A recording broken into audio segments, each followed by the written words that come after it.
موت سے پہلے فرشتے آ جاتے ہیں. چاہے تم اچھے آدمی ہو، بیٹھے ہوئے ہو، تم کو بھی اگر موت آنی ہے تو تم پہلے فرشتوں کو دیکھنے لگ جاؤ گے، لیکن بتا نہیں سکتے کسی کو. موت سے تھوڑی دیر پہلے فرشتے قریب آ جاتے ہیں. پہلے جماعت فرشتوں کی آتی ہے، پھر ملک الموت آتے ہیں.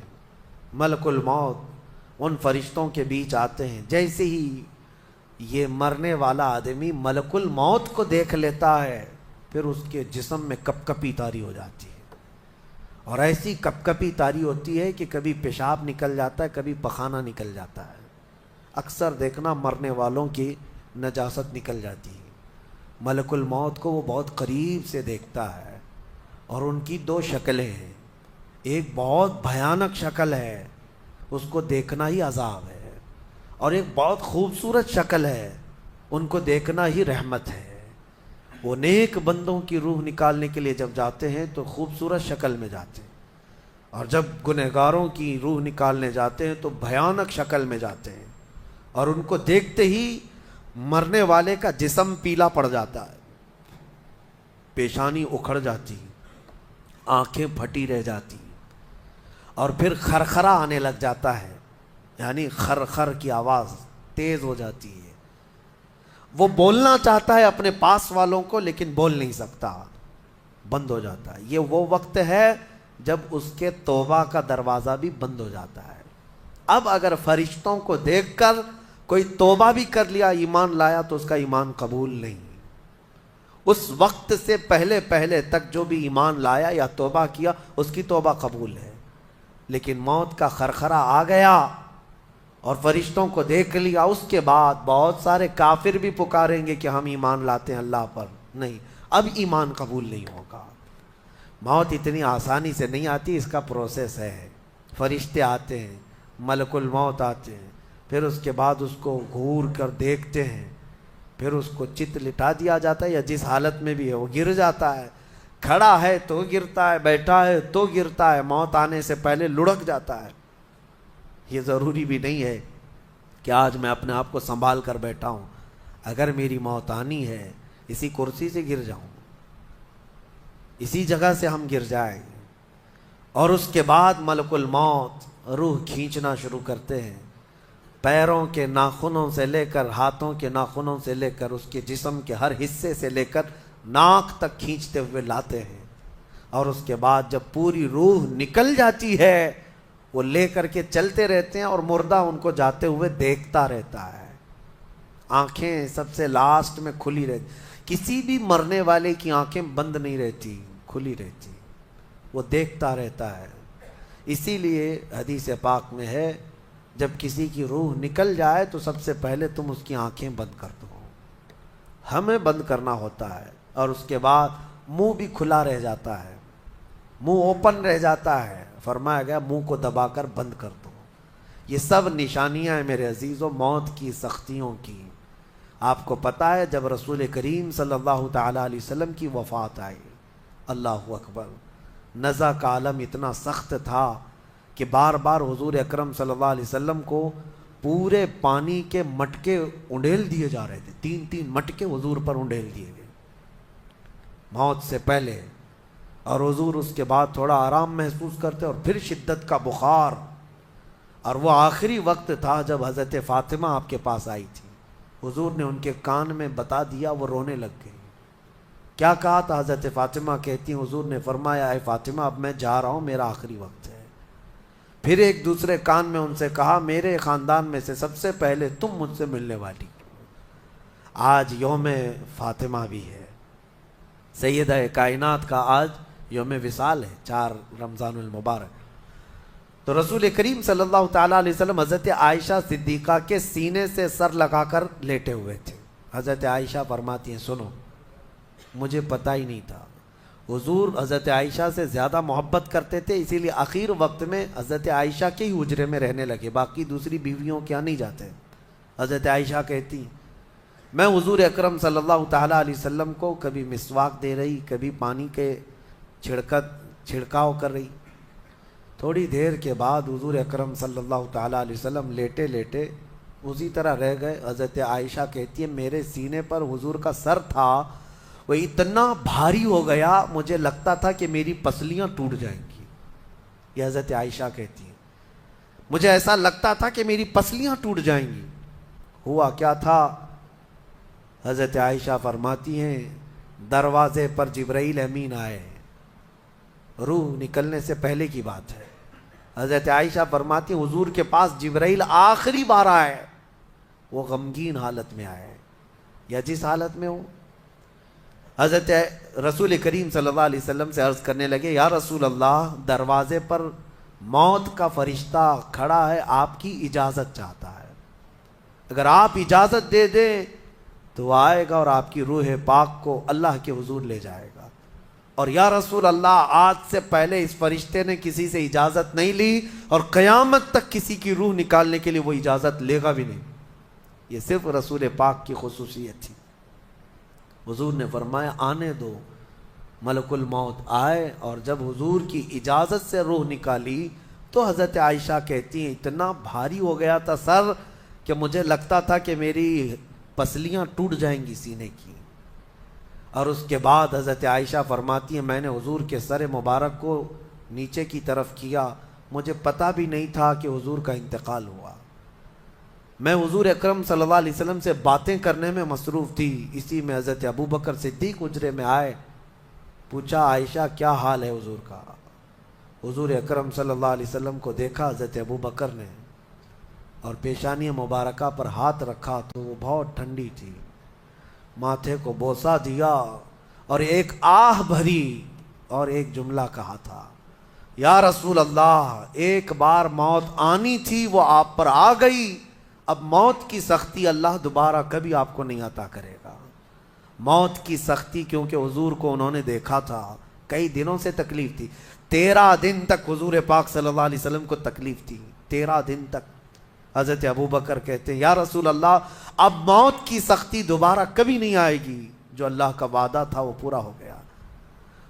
پورا کھل کر کے رو بھی نہیں پا رہے تھے ابو بکر صدیق اور اپنے اندر دبا بھی نہیں پا رہے تھے۔ موت کی سختی انہوں نے دیکھا اور اس کے بعد کہا اے عائشہ کیا دیکھ رہی ہو، اللہ کے رسول ہم سے رخصت ہو چکے۔ پھر انہوں نے آ کر مسجد میں اعلان کیا اے لوگو، اللہ کے نبی کا انتقال ہو چکا۔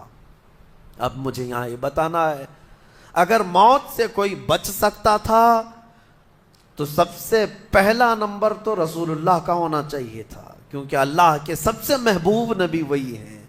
جب رسول پاک صلی اللہ تعالیٰ علیہ وسلم کو بھی موت آئی تو میاں ہمارا اور تمہارا شمار نہیں، چاہے 100 سال زندگی مل جائے لیکن مرنا ضروری ہے۔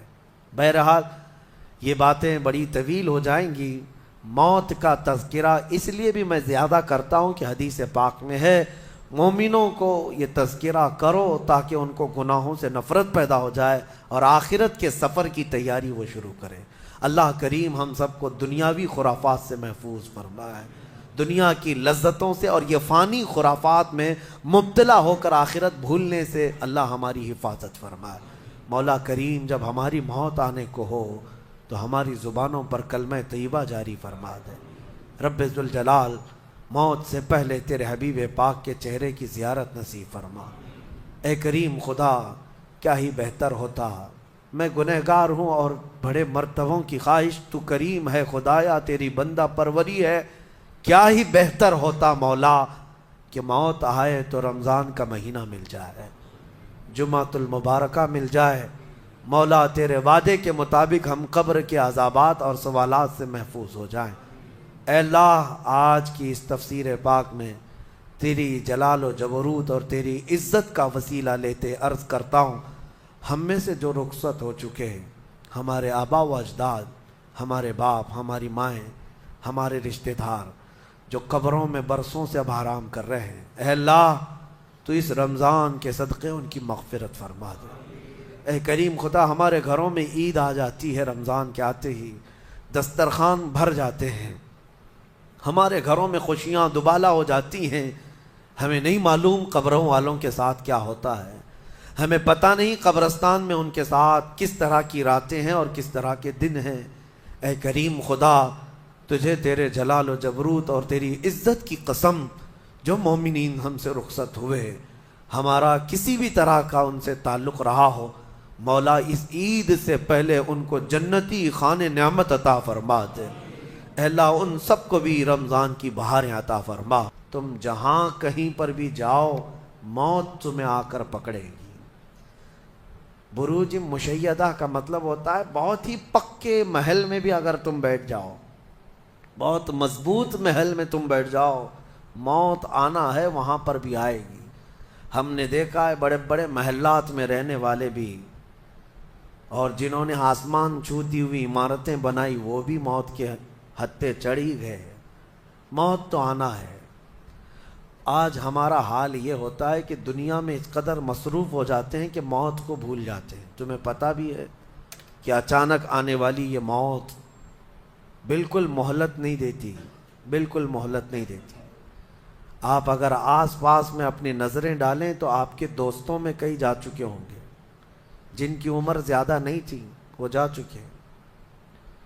موت کے لیے عمر کوئی متعین نہیں ہے کہ بڑھاپے میں آئے گی یا بیماری سے آئے گی۔ اچھے لوگوں کو بھی موت آ جاتی ہے، چلتے پھرتے لوگوں کا جنازہ آ جاتا ہے، کسی کے لیے بھی کوئی وقت معین نہیں۔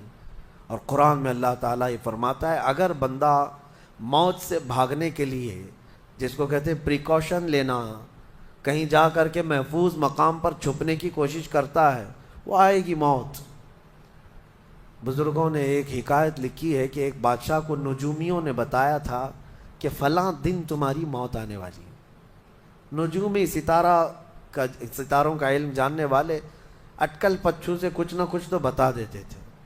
تو اس بادشاہ کو نجومیوں نے جب دن بتایا، اس دن اس نے کیا کیا، ایک ایسا حجرہ، ایک کمرہ بنایا جس میں کوئی چیز آ ہی نہیں سکتی، کوئی چیز نہیں، صرف اس نے ایک سوراخ رکھا ہوا کے لیے، اور اس میں سے مچھر بھی نہ آ سکے، مکھی بھی نہ آ سکے۔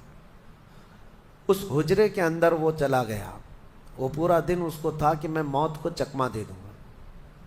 اور نجومیوں نے یہ بتایا تھا کہ بچھو کے ڈنک مارنے سے تمہاری موت آئے گی۔ اس نے کہا بس مجھے بچھو سے بچنا ہے، بچھو نہ آنے پائے ایسا میں پورا انتظام کر لوں گا۔ اس نے پورا ایک راؤنڈ شیپ کا کمرہ بنایا اور اس میں اندر بند ہو گیا۔ لیکن اس کی ایک کمزوری یہ تھی کہ اس کا گھوڑا تھا، بہت بے حد اس کو عزیز تھا، وہ گھوڑے کو چھوڑ کر کبھی رہتا نہیں تھا۔ اس نے کہا مجھے اور میرے گھوڑے کو بند کر دو، آج موت کا دن ہے، اگر آج کے دن میں نے موت کو چکما دے دیا تو پھر ہمیشہ کی زندگی ہے، ٹائم اگر ٹل گیا تو پھر موت نہیں آئے گی۔ تو وہ اس نیت سے وہ روم کے اندر بند ہو گیا اور لوگوں سے کہا کہ کوئی مجھے نہ دروازہ کھولے اور نہ کسی کے لیے دروازہ کھولے، پورا دن گزرنے دو۔ دن گزرتا رہا، شام کا وقت قریب آیا، اس کے ساتھ تھا اس کا گھوڑا اور وہ کوئی نہیں۔ اتفاق دیکھیں، اللہ رب العزت کی طرف سے جو سبب بننا ہے وہ بنے گا۔ اس کے گھوڑے کو بہت تیز چھینک آئی اور اس کی چھینک سے، اس کی ناک سے بچھو نکلا اور اس بادشاہ کو ڈنک مارا اور وہیں اس کی موت ہو گئی۔ اینما تکونوا یدرککم الموت، اللہ نے فرمایا تم جہاں کہیں رہو موت آ کر پکڑ لے گی۔ ہمارے علاقے میں ایک ڈاکٹر تھے، وہ کارڈیالوجی تھے، ہارٹ کے اسپیشلسٹ تھے، اور ان کے ہاتھ میں بہت سارے ڈاکٹرز پریکٹس کر کر کے بڑے ماہر بنے، ہارٹ کے اسپیشل ڈاکٹر۔ اور یہ اخبار میں بھی بات آئی تھی۔ اس ڈاکٹر کا حال یہ تھا کہ برسوں آپریشن اور سرجری کر کے لوگوں کے ہارٹ صحیح کیے یا بائی پاس کیے، لیکن اتفاق ایسا کہ ایک دن وہ لیب میں اندر ہاسپٹل کے لیبارٹری میں کام کر رہا ہے ڈاکٹر، اور اس کے ساتھ 4 اسسٹنٹ ڈاکٹر بھی ہیں اور نرسز بھی ہیں، سارے کہاں پر، لیب کے اندر، ساری مشینیں بھی موجود ہیں۔ اس ڈاکٹر کو وہیں پر ہارٹ اٹیک آیا، جو ہارٹ کا خود اسپیشلسٹ ہے، اور دوسرے ڈاکٹرز وہاں پر موجود بھی ہیں۔ انہوں نے اٹھایا، اسٹریچر پر ڈالا، آئی سی یو میں ہی تھے، لیب کے اندر موجود تھے، لیکن وہ چند منٹوں کے اندر ڈاکٹر کی موت ہو گئی، نہ کوئی ڈاکٹر بچا سکا، نہ اس کو دوا دی جا سکی۔ سب سے ماہر ہارٹ کا ڈاکٹر ہاسپٹل کے اندر، جو سب سے محفوظ جگہ ہو سکتی ہے بیماروں کے لیے، میاں ہمارے گھر میں کسی کو اٹیک آئے تو دوڑ کر کہاں لے جائیں گے؟ ہاسپٹل۔ اور جو خود کس کے پاس لے جائیں گے؟ ڈاکٹر کے پاس۔ جو خود ڈاکٹر ہے اور خود ہاسپٹل میں بیٹھا ہوا ہے، اس کو ہی اگر آ جائے اور قریب میں ڈاکٹرز بھی موجود ہیں لیکن بچا نہ سکے، یہ رب ذوالجلال کا فرمان، جب وعدہ مکمل ہو جائے تو پھر کوئی طاقت تمہیں موت سے روک نہیں سکتی۔ آپ کو پتہ ہے ایک بہت بڑا شخص ہے دنیا کا جو کئی حکومتیں بدل دیا کرتا تھا، جس کا نام غالباً لنکن ہے، سیمسنگ کمپنی کا، جس سے کوئی تعلق ہوگا آپ سرچ کریں تو پتہ چلے، کوریا کا رہنے والا، اور اس کی وجہ سے حکومتیں بدل دی جاتی تھیں۔ اس قدر مالدار آدمی، اس کی مرضی کے بغیر تو کوئی حکومت نہیں قائم ہوتی تھی۔ اتفاق ایسا ہی غالباً 2012 یا 11 کے آس پاس کی بات ہے، جہاں تک میرے علم میں چیز آئی، ایسی ایک بیماری میں مبتلا ہو گیا کہ کوما میں چلا گیا، اور اس کا بیٹا تھا ارب پتی، نہیں بلکہ اس سے بھی زیادہ، کئی ہزار کروڑ کا مالک۔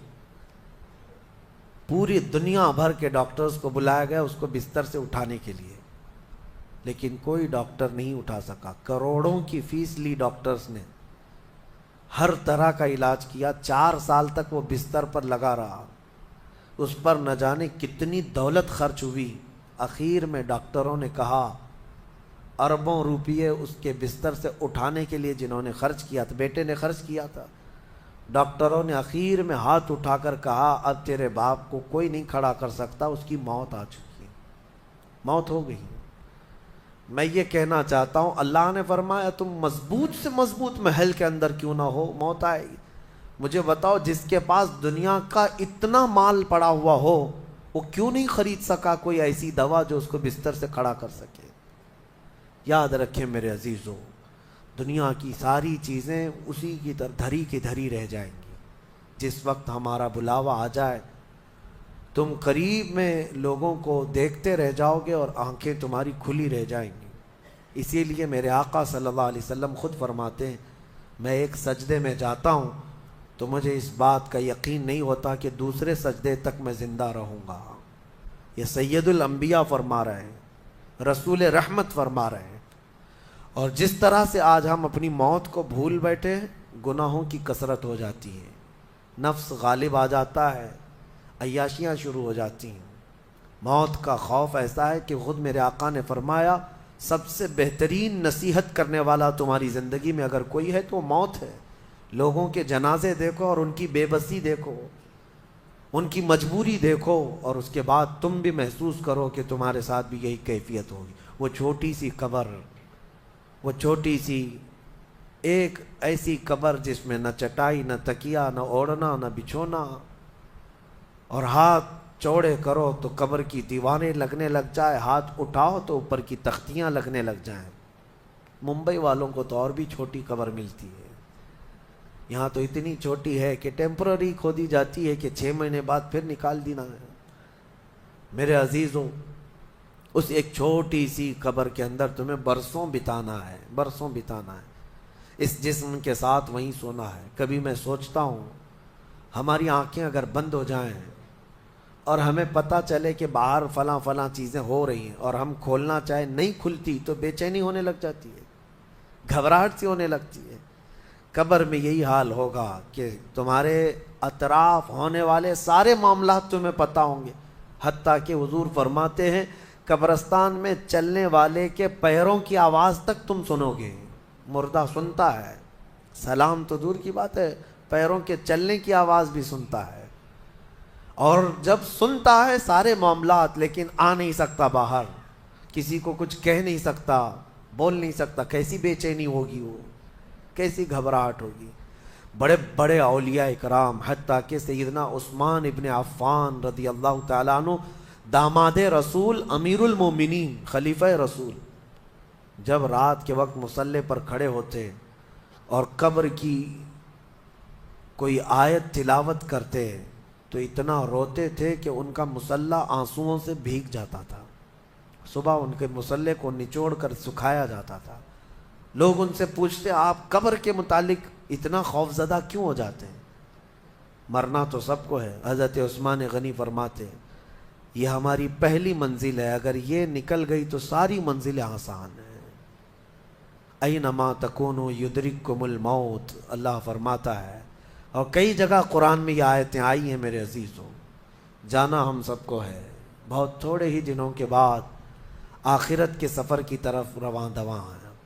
اسی لیے کسی بزرگ نے سچ کہا کہ دنیا میں جتنے راستے ہیں یہ لکھا تو جاتا ہے یہ راستہ فلاں شہر جا رہا ہے، فلاں شہر جا رہا ہے. حقیقت تو یہ ہے کہ سارے راستے قبرستان جا رہے ہیں، وہیں جا کر اینڈ ہوتے ہیں. ممبئی سے پونا جا رہا ہے راستہ، پونا سے بنگلور جا رہا ہے راستہ. بورڈ تو لکھے ہوئے ہیں لیکن اہل تصوف یہ کہتے ہیں یہ تمہاری خام خیالی ہے، لیکن جس راستے پر بھی چلو گے اخیر وہ راستہ تمہیں قبرستان ہی پہنچائے گا. تمہاری زندگی وہیں جا کر اینڈ ہونے ہے.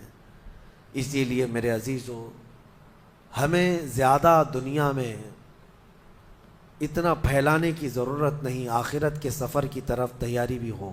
میں یہ نہیں کہتا کہ کمانا نہیں چاہیے، کمائیں، گھر بنائیں، رزق کا حصول، معاش کا حصول سب کے لیے ضروری ہے، لیکن ساتھ میں یہ فکر غالب رہے ہمارے ذہن میں کہ مجھے سب چھوڑ کر جانا ضروری ہے. جب تک تمہارے ذہن میں یہ بات آتی رہے گی میرا آخرت کا سفر باقی ہے، تو ہوگا یہ کہ تم دنیا تو کماتے رہو گے لیکن اپنے مولا سے غافل کبھی نہیں ہوگے. غافل کبھی نہیں. میں وہ زندگی کی بات کر رہا ہوں. آپ جاؤ فیکٹری میں جاؤ، کسی کمپنی میں جاؤ، کسی بزنس میں جاؤ، کسی جاب میں جاؤ، آپ کی دنیا ہے، آپ گھر بناؤ، لیکن ذہن میں اتنی بات رہے کہ میرا مولا مجھے ایک نہ ایک دن بلانے والا ہے. جب یہ فکر رہے گی تو آپ کی نمازیں بھی غائب نہیں ہوں گی، آپ کی آخرت کی یاد. اسی لیے میرے آقا نے فرمایا قبرستان جایا کرو. بعض لوگ یہ کہتے ہیں نا قبروں پر جانا شرک یا بدعت. خود میرے آقا صلی اللہ علیہ وسلم نے فرمایا فزوروا، قبروں کی زیارت کرو. کیوں؟ فإنها تذکر الآخرہ، اس لیے کہ وہ تمہیں آخرت کی یاد دلاتی ہیں. مولا علی کرم اللہ وجہہ الکریم قبرستان جاتے. حضرت سعید ابن مسیب ایک تابعی ہیں، حضرت علی کے ساتھ قبرستان گئے تھے. حضرت علی نے زور سے سلام کیا قبر والوں کو اور پھر پوچھا ہے قبروں والوں کیا حال ہے تمہارے؟ اور اس کے بعد پھر حضرت علی روتے کھڑے ہوئے، آنسو بہنے لگے. حضرت سعید ابن مسیب کہتے ہیں مولا علی سے کیا آپ قبروں والوں سے بات کر رہے ہیں، وہ آپ کی سن رہے ہیں یا آپ سے وہ کچھ جواب دے رہے ہیں؟ حضرت علی کرم اللہ وجہہ الکریم نے فرمایا ہاں، اگر تم سنتے ان کی باتیں تو رو پڑتے. حضرت سعید پوچھتے ہیں کیا کہہ رہے ہیں قبروں والے؟ سنو میرے عزیزوں، حیدر کرار شیر خدا علی مرتضیٰ فرماتے ہیں قبروں والوں سے میں نے پوچھا کیا حال ہیں تمہارے، تو قبروں والوں نے کہا اے علی مت پوچھو ہمارے حال، جن بالوں کو ہم سجایا کرتے تھے ان بالوں پر تو اللہ نے بچھو چھوڑ دیے. ہمارے وہ چہرے جو غازے سے ملوث تھے، حسین تھے، ہمارے چہروں پر اب خون اور پیپ کے علاوہ کچھ نہیں رہ گیا. ہمارا وہ جسم جس کے سنوارنے کے لیے ہم دن بھر گھنٹوں لگاتے تھے، آج وہ ہماری قبروں میں کیڑوں کی غذا بنا دی گئی ہے. حضرت علی فرماتے ہیں قبروں والوں نے جب ہم سے یہ کہا تو ہم نے رو پڑا، ہمیں رونا آ گیا. یقیناً میرے عزیزوں وہ منزل آپ کی بھی ہے میری بھی ہے، ہمیں بھی جانا ہے، آپ کو بھی جانا ہے. حضرت سفیان ثوری فرماتے ہیں ایک چھوٹی سی بچی کو آپ نے ایک جنازے کے پیچھے جاتے ہوئے دیکھا روتے ہوئے. وہ لڑکی اپنے باپ کے جنازے میں جا رہی تھی، رو رہی تھی اور یہ کہہ رہی تھی اتنی بڑی مصیبت کا دن ہمارے اوپر کبھی آج تک آیا ہی نہیں تھا. حضرت سفیان ثوری نے کہا بیٹا تم پر نہیں، تمہارے باپ پر جو دن آیا وہ کبھی نہیں آیا تھا. موت کا دن، موت کا دن سب سے سخت دن ہے، سب سے سخت دن ہے. موت کس طرح سے آتی ہے پتہ ہے؟ فرمایا گیا جیسے ریشم کے کپڑے کو کانٹوں کی جھاڑی پر ڈال دو اور کپڑا کھینچو، کپڑے کے تار تار نکلتے جائیں گے. فرمایا گیا ملک الموت روح نکالنے کے لیے جب آتے ہیں تو اسی طرح سے روح نکالتے رہتے ہیں انگلیوں سے، پیروں کی، ہاتھوں کی انگلیوں سے، ناخنوں سے روح نکلتی نکلتی آتی ہے، ایک ایک جوڑ سے روح نکلتی ہے، یہاں تک کہ ناک تک اس کو کھینچ کر کے لایا جاتا ہے۔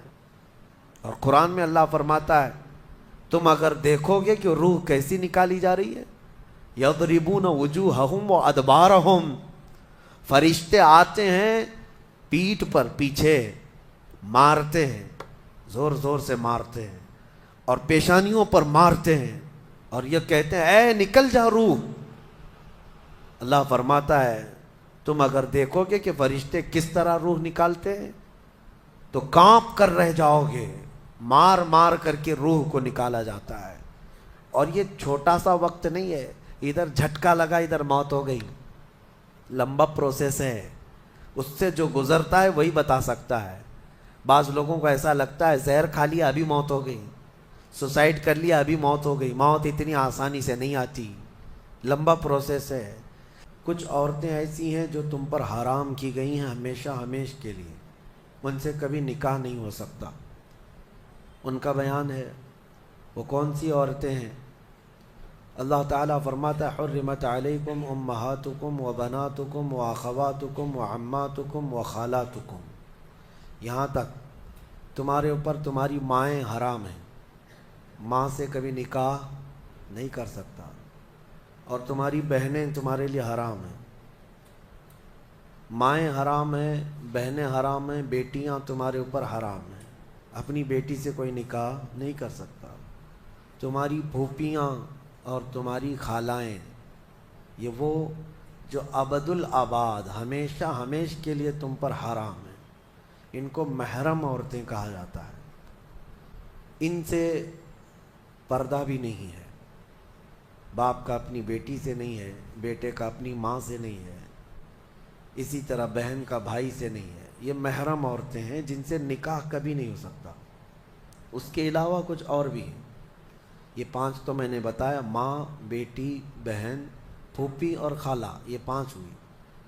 اب آگے رب تعالیٰ فرماتا وَأَخَوَاتُكُم مِّنَ الرَّضَاعَةِ، یعنی دودھ شریک بہن ہے، یعنی تمہارے ماں کا دودھ کوئی اور لڑکی پی ہے تو وہ تمہاری رضائی بہن ہو گئی، یا تم نے کسی خاتون کا دودھ پیا تھا اپنی ماں کے علاوہ، اپنی ماں کے علاوہ کسی اور کا دودھ پیے تھے، تو اس عورت کی جو بیٹی ہوگی وہ تمہاری رضائی بہن ہوگی، اس سے کبھی نکاح نہیں ہو سکتا۔ یہ رضائی بہن، دودھ شریک بہن اس کو کہا جاتا ہے۔ پھر 7ویں نمبر پر وَأُمَّهَاتُ نِسَائِكُمْ، اور تمہاری بیویوں کی مائیں، یعنی ساس سے کبھی نکاح نہیں ہو سکتا، حتیٰ کہ اگر تمہاری بیوی کو تم نے طلاق دے دیا، ختم ہو گئی، یا پھر انتقال بھی ہو گیا بیوی کا، تب بھی اس بیوی کی ماں سے کبھی نکاح تمہارا جائز نہیں ہے، وہ ماں کے درجے میں ہو گئی، کیونکہ ماں اور بیٹی کو نکاح میں جمع کرنا جائز نہیں ہے۔ وَرَبَائِبُكُمُ اللَّاتِي فِي حُجُورِكُم مِّن نِّسَائِكُمُ اللَّاتِي دَخَلْتُم بِهِنَّ، یا پھر وہ لڑکی جو تمہاری خود کی تو نہیں ہے لیکن تمہاری بیوی کی لڑکی ہے، یعنی کسی اور شوہر سے ہوئی ہوگی، اس لڑکی کے ساتھ نکاح بھی تمہارا کبھی جائز نہیں ہوگا۔ اور پھر آگے 2 بہنوں کا ایک نکاح میں جمع کرنا، یہ بھی سخت حرام ہے، یعنی ایک عورت سے نکاح کیا تھا اور اسی عورت کی بہن سے دوبارہ ایک ہی نکاح میں شریک کر لیا، زندگی دونوں بہنوں کے ساتھ گزار رہا ہے، تو وہ سخت گناہ کبیرہ میں مبتلا ہے، حرام ہے، زنا ہے، نکاح ہوگا ہی نہیں، نکاح نہیں ہوگا۔ دوسری بہن کے ساتھ جو اس نے نکاح کیا وہ نکاح منعقد ہی نہیں ہوا، اس نے اس کے ساتھ زنا کیا۔ تو یہ عورتیں ذہن میں رہیں۔ بعض لوگ پھر ہم سے یہ بھی سوال کرتے ہیں چاچا کی بیٹی سے، ماموں کی بیٹی سے، پھوپھی کی بیٹی سے نکاح جائز ہے یا نہیں؟ تو ہندوؤں کے ہاں کچھ چیزیں اس طرح کی مانی جاتی ہیں کہ ان کے ہاں چاچا کی بیٹی سے نکاح نہیں ہوتا، لیکن اسلام میں ایسا نہیں ہے۔ صرف تمہاری سگی بہن سے نکاح جائز نہیں، باقی جو تمہاری کزنز ہیں، یعنی چاچا کی بیٹی، پھوپھی کی بیٹی، ماموں کی بیٹی، خالہ کی بیٹی، ان سب سے نکاح جائز ہے، ان سب سے نکاح جائز ہے۔ بسا اوقات ایسا بھی ہوتا ہے، میں آپ کو بتاؤں، مثال کے طور پر تمہارے ماموں کی نواسی ہے، آپ کے ماموں کی نواسی ہے، یعنی آپ کے ماموں کی بیٹی، ویسے دیکھا جائے تو رشتے میں تمہاری کیا لگتی ہے؟ وہ بھانجی، رشتے میں تمہاری بھانجی لگتی ہے۔ تو ظاہر سی بات ہے بہن کی بیٹی سے اور بھائی کی بیٹی سے بھی نکاح جائز نہیں ہے، سگی بھانجی اور سگی بھتیجی سے نکاح جائز نہیں۔ لیکن اگر اس طرح ماموں کی بیٹی بھانجی لگ رہی، اس سے نکاح جائز ہے۔ اسی طرح پھوپھی کی نواسی یا پوتی ہے، اس سے بھی تمہارا نکاح جائز ہے، وہ سگی بھانجی یا سگی بھتیجی نہیں ہے۔ تو یہ احکام مسلمانوں کو یاد ہونا چاہیے کہ کون سی عورتیں تمہارے لیے حلال ہیں اور کون سی عورتیں تمہارے لیے حرام ہیں۔ اب ان کے علاوہ جو عورتیں میں نے بتایا، یہاں جو عورتیں میں نے بتایا، ان عورتوں کے علاوہ جتنی بھی عورتیں ہیں جن سے نکاح تمہارا جائز ہے، ان سے پردہ بھی واجب ہے، یہ بات یاد رکھ لیں۔ جس سے تمہارا نکاح ہو سکتا ہے اس سے تمہارا پردہ کرنا بھی واجب ہے، یہ ہمیشہ ذہن میں رہے۔ محرم عورتوں سے صرف پردہ نہیں ہے، باقی غیر محرم جتنی بھی عورتیں ہیں، تمہاری چاچا کی بیٹیاں، تمہاری پھوپھی کی بیٹیاں، تمہارے ماموں اور خالہ کی بیٹیاں، جن سے تمہارا نکاح جائز ہے، ان سے پردہ بھی ضروری ہے، پردہ ضروری ہے۔ اور اسی میں شریعت کی پکڑ بھی ہے، اللہ تبارک و تعالیٰ کی بارگاہ میں اس کی پکڑ ہے۔ اب آگے آئیں، اللہ تبارک و تعالیٰ نے گھریلو احکام کے متعلق فرمایا الرجال قوامون علی النساء، مردوں کو ہم نے عورتوں پر حاکم بنایا ہے۔ حاکم کا مطلب یہ نہیں ہے کہ بیلچا لے کر کے اس کو ہانکتا رہے، یا پھر حاکم کا مطلب یہ بھی نہیں ہے کہ رسی اور ڈنڈا لے کر کے اس کے پیچھے پڑا رہے۔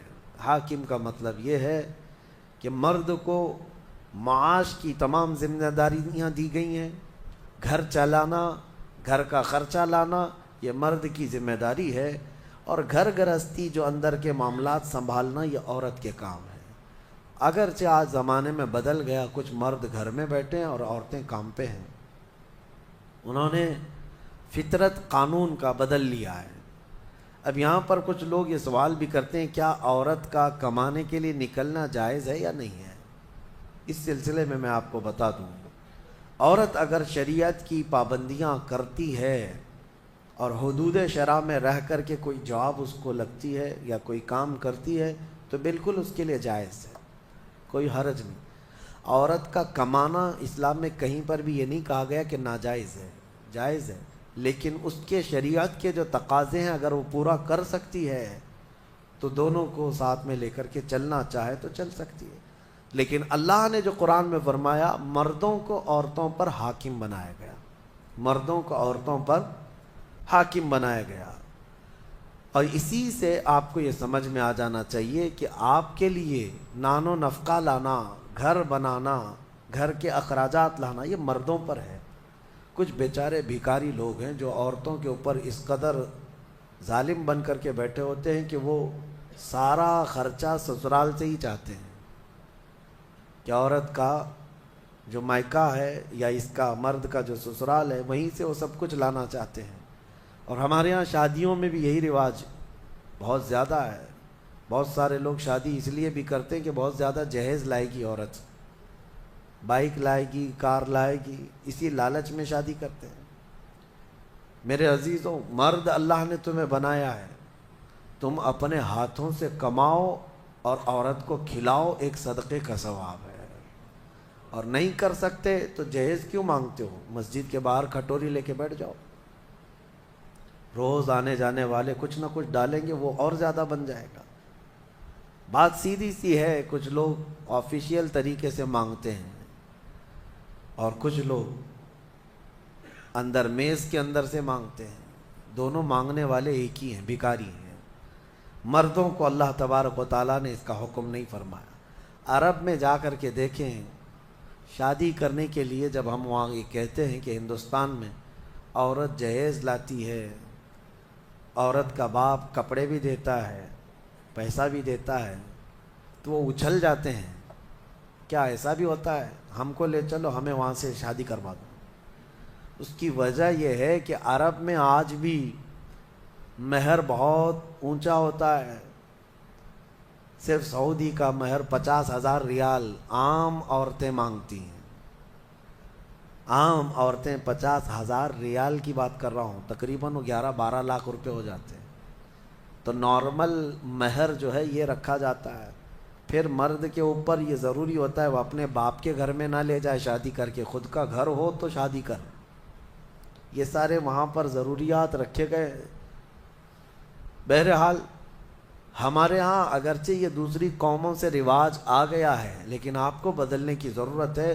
کم از کم آپ اپنا نیا گھر نہیں بنا سکتے، بہت کچھ نہیں کر سکتے، تو کم از کم ان گھر والوں سے، عورت والوں سے مانگنا تو بند کر دو۔ جتنا آپ کے پاس ہے اسی میں خوش رہو۔ اور اللہ کا وعدہ ہے قرآن میں کہ اگر تم فقیر بھی ہو تو اللہ اپنے فضل سے غنی بنا دے گا، غنی بنا دے گا۔ اب ایک اور آیت اس میں آئی ہے، اللہ تعالیٰ فرماتا ہے جب شوہر اور بیوی کے درمیان اختلاف ہو جائے، جھگڑے زیادہ ہو جائے، تو اللہ نے فرمایا ادھر سے ایک آدمی ادھر سے ایک آدمی آئے، فَبَعَثُوا حَكَمًا مِّنْ أَهْلِهِ وَحَكَمًا مِّنْ أَهْلِهَا إِن يُرِيدَا إِصْلَاحًا۔ اگر وہ لوگ اصلاح چاہتے ہیں تو دونوں کی طرف سے ایک ایک آئے اور بیٹھے۔ اللہ فرماتا يُوَفِّقِ اللَّهُ بَيْنَهُمَا، اللہ ان دونوں کے درمیان پھر سے اتفاق پیدا فرمائے گا۔ اصلاح کی نیت ہونی چاہیے، لیکن مشورہ میرا یہ ہے کہ دونوں طرف کی ساسوں کو نہ لایا جائے۔ ہاں، نہ لڑکی کی اماں کو لایا جائے نہ لڑکی کی اماں کو لایا جائے، فیصلے بگڑ جاتے ہیں۔ کیونکہ برسوں سے ہم نے بھی دیکھا ہے بہت سارے گھروں کو توڑنے میں ان لوگوں کا ہاتھ رہتا ہے۔ ہونا تو یہ چاہیے کہ ماں اپنی بیٹی کو ہمت دے کہ ساری مصیبتیں آتی رہتی ہیں، تکالیف آتی رہتی ہیں، تم آگے بڑھو، نہیں بلکہ وہاں تو وہ اڑنگا ڈال کر کھڑی رہتی ہیں، کیسے تو برداشت کرتی ہے، چھوڑ کر کے آ جا، کب تک پالے گی۔ قرآن کا حکم یہ ہے کہ دونوں کی طرف سے ایک ایک ذمہ دار جائیں۔ اگر اصلاح کی نیت ہے تو اللہ دونوں کے درمیان اتفاق پیدا فرمائے گا، دونوں کے درمیان اتفاق ہوگا۔